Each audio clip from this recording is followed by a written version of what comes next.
Herkese selamlar. Euristales'in şifresi kanalına hoş geldiniz. Ben Euristales. Bugün hem sizlerle tanışmak hem de ciddi bir tema üzerine kafa patlatmak istedim. Yani kanalın ilk bölümünde ele aldığım temanın ölüm olması tabii ki birazcık dark side bir olgu olabilir. Ancak neden böyle bir tercih yaptığımı anlatacağım. Öncelikle kendimden bahsetmek istiyorum. Ben Euristales, adım Emre. Hukuk okuyorum. Genel olarak felsefe, psikoloji, tarih, dinler tarihi, teoloji gibi alanlarda okumalar yapmayı ve insanlarla bu alanlarda şeyler paylaşmayı çok seviyorum. Ve bu okumalarımı ölüm kaygısıyla birleştirdiğimde de aslında böyle bir kanal kurma kararı verdim. Peki bu kanalda neler yapacağım? Birazcık bundan bahsedeyim. Öncelikle her bölümde bir tema seçiyoruz ve o tema üzerinden o temanın şifresini çözmeye çalışıyoruz kendimizce. Bu temaları bir araya getirdiğimizde de aslında Euristales'in şifresi oluyor diyebiliriz. Ek olarak da neden kendime Euristales gibi bir mahlası edindiğimi de anlatayım. Bunun da çünkü bir hikayesi var. Lisede felsefe dersinde bir gün yanlış hatırlamıyorsam hoca Platon'u anlatmıştı. Estağfurullah, Aristoteles'i anlatmıştı. Devamında da Beytan diye bir arkadaş vardı o dönem. Bir de Eray vardı. Neyse ben de derse katıldım. Felsefi bir şey söyledim sanırım ya da tartışmaya dahil oldum galiba. Neyse sonrasında ara oldu işte teneffüs. Beytan dedi ki o zamanlar ilk adımı kullanıyordum Abdullah'ı. Dedi ki ya po harbiden Aristoteles gibi adamsın falan. Neyse sonrasında Eray da oğlum onların Aristoteles'i varsa bizim de Apostateles'imiz var gibi bir şey ortaya attı. Ve bu durum benim çok hoşuma gitti açıkçası. Sonrasında hukuk kazanınca jurist ekledim başına. Hukukçu anlamında. Euristales oldu. Bence hoş yani benim kendimle çok özdeşleştirdiğim bir kavram haline geldi Euristales. Bu kanalda da farklı temalar üzerinden benim zihin dünyamı öğrenmiş olacağız aslında. Bu yüzden de Euristales'in şifresi gibi bir ismi daha uygun buldum. Umarım dışarıdan da hoş duruyordur bilmiyorum. Evet, kısa bir tanışma sekansının ardından bugünün teması olan ölüm üzerine bir giriş yapmak istiyorum hafiften. Öncelikle neden kanalın açılışını böyle kasvetli denilebilecek bir temayla yapıyorum? Ondan bahsedeyim birazcık. Bundan 1,5 ay önce büyük denilebilecek bir kaza geçirdim ailemle beraber. Ve bu benim için ölüme en yakın deneyim olabilirdi sanırım. Yani ölümle burun buruna gelmek denilen kavramın tezahür ettiği anlardan biriydi. Ve bende gerek psikolojik gerekse ölümle ilgili bir takım değişikliklere sebep oldu. Aslında bu kanalı kurma sebebim dahi ölümle ilişkilidir. Çünkü ölümden korkuyorum ya da ölümden korkuyoruz ve geride bir şeyler kalsın istiyoruz. Bu yüzden bir şeyler yapıyoruz. Hatta çocuk yapmak bile böyledir belki de. O yüzden ben öldükten sonra böyle bir şey kalsın istedim. En azından yani böyle biri de yaşamış diyebileceği insanların bir materyalin olmasını istedim. Çünkü o gün ölebilirdim ve o gün ölseydim kuvvetle muhtemel aradan geçen 1,5 aylık sürede çoktan unutulmaya yüz tutmuş olacaktım gibi hissediyorum.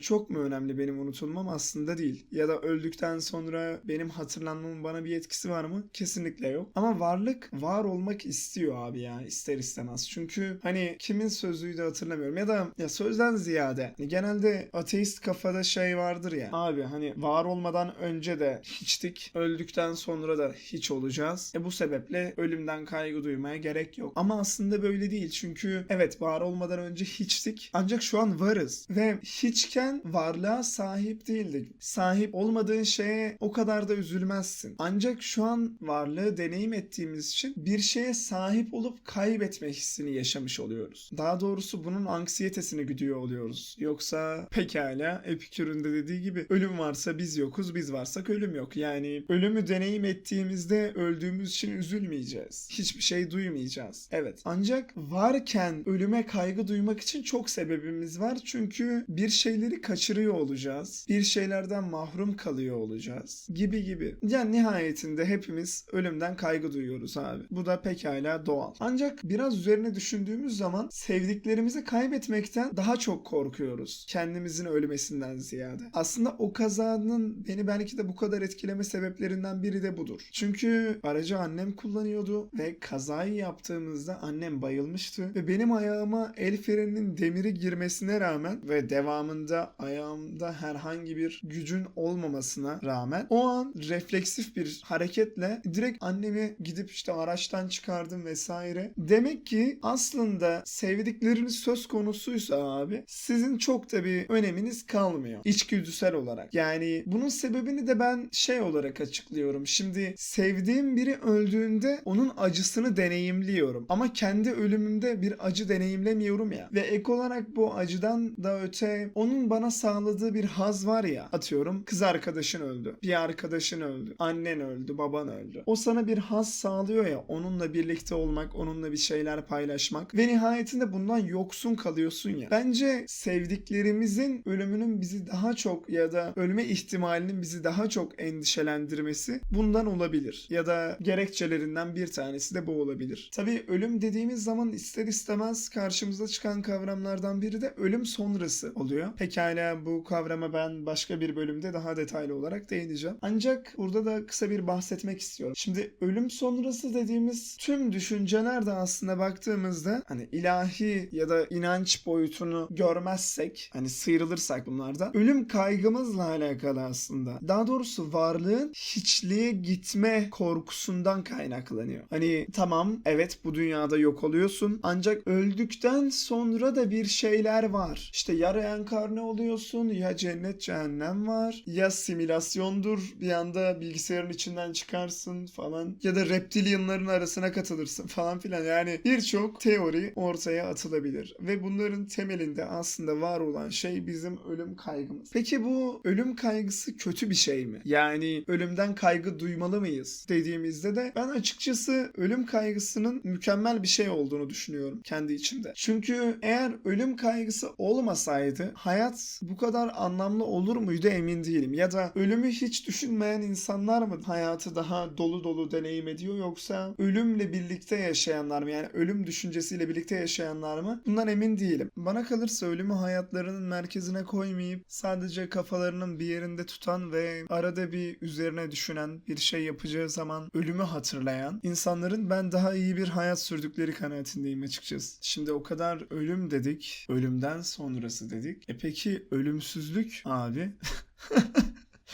Ölümsüzlük ister miydik acaba? Yani ben kendi açımdan düşündüğümde sanırım ölümsüz olmak istemezdim ya. Çünkü bana kalırsa ölümsüz bir hayatın bir anlamı kalmıyor. Yani ne yapacaksın ki abi yani? Hani daha uzun bir hayat olabilir miydi? Olabilirdi. Yani 60 yıl ortalama insan ömrü kısa mı? Gerçi atalarımız 20 yıl yaşıyorlardı. Hani baktığında gerçi ama atalarımızda düşündüğün zaman 20 yılda yapabilecek bir şeyin yok. Şu an 60 yıla sığmıyor yapabileceklerimiz. Daha uzun bir hayat olabilirmiş ama ölümsüz olmak istemezdim sanırım. Burada da aklıma şey geliyor. Bu Sandman dizisini izlediniz mi bilmiyorum. Gerçi spoiler teşkil eder mi söyleyeceğim şey, ondan da emin değilim ama Sandman'de bir adam vardı mesela, Hope Kendling adında ve o ölüm ile anlaşma yapıyordu. Yanlış hatırlamıyorsam rüyanın isteği üzerine. İzleyeli bayağı oldu. Ve adama ölümsüzlük veriyorlardı. Ölümsüzlükten pişman olup ölümlü olmayı isteyene kadar. Yani rüya şunun iddiasına gidiyordu. İnsan ölümsüzlükten pişmanlık duyar. Yani ölümsüzlük yarsıdığı kadar güzel bir şey değildir diyordu ve adamın kral olduğunu, lord olduğunu, köle olduğunu falan böyle her şeyini görüyorduk. Ve adam her seferinde bir yüzyıl daha istiyordu.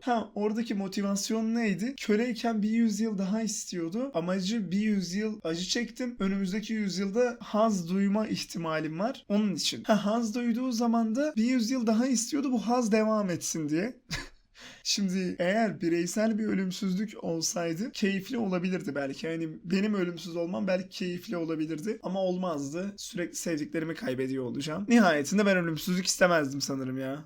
Vardığım nokta burası gibi duruyor açıkçası. Bir de şimdi ölüm kaygısı üzerine düşündüğümüz zaman, özellikle nedeni üzerine, sanırım bu belirsizlik hali olabilir. Yani ne zaman öleceğimizi bilmiyoruz, nasıl öleceğimizi bilmiyoruz, nerede öleceğimizi bilmiyoruz, değil mi? Ve bunlar insanı tedirgin ediyor. Ama işin ironik yanı, bunun tersi de insanı tedirgin ederdi bana kalırsa. Yani nerede öleceğimizi, nasıl öleceğimizi, ne zaman öleceğimizi vesaire bilmek. Bunda da bir film vardı. Countdown diye galiba bir uygulama vardı. Uygulama üzerinden insanlar ne zaman öleceklerini öğreniyorlardı ve bunu engellemeye çalışıyorlardı. Ancak hani böyle bir şey mümkün olsaydı kuvvetle muhtemel bunu engelleyemezdik diye tahmin ediyorum. Çünkü böyle bir şeyin varlığı kaderci bir kafaya işaret ederdi. Yani ne zaman öleceğimizi gideceğimizin daha önceden belli olduğu bir anlayış. O halde bunu engellememiz de aslında bu sürece dahil oluyor. O halde ne kadar çabalarsak çabalayalım bunu aşamazdık. Ama şimdi mesela düşününce hani tamam, madem belirsizlik bizi kaygılandırıyor ölüm hususunda, o zaman bu bilgilere neden erişmek istemiyoruz? Sanırım o zaman da şey oluyor ya. Atıyorum, çok mutlu olduğun bir anın içindesindir. Ya uzak mesafe ilişkin vardır abi, tamam mı? Yani senede bir defa buluşuyorsundur, bir hafta kalıyorsundur orada ve son gününde ayrılacaksındır ya. Ve o günün son gün olduğunu bildiğinde o gün kaygı duyarsın. Çünkü bir günü daha yaşayamamak, yani bir gün daha o hazzı deneyim edememek seni kahreder gibi. Yani sanırım ölümde de olay bu. Yani bizi kahreden şey o tarih yaklaştıkça daha sonrasını bilemeyecek olma hissiyatı olabilir. Bayağı konuştuk sanki ya.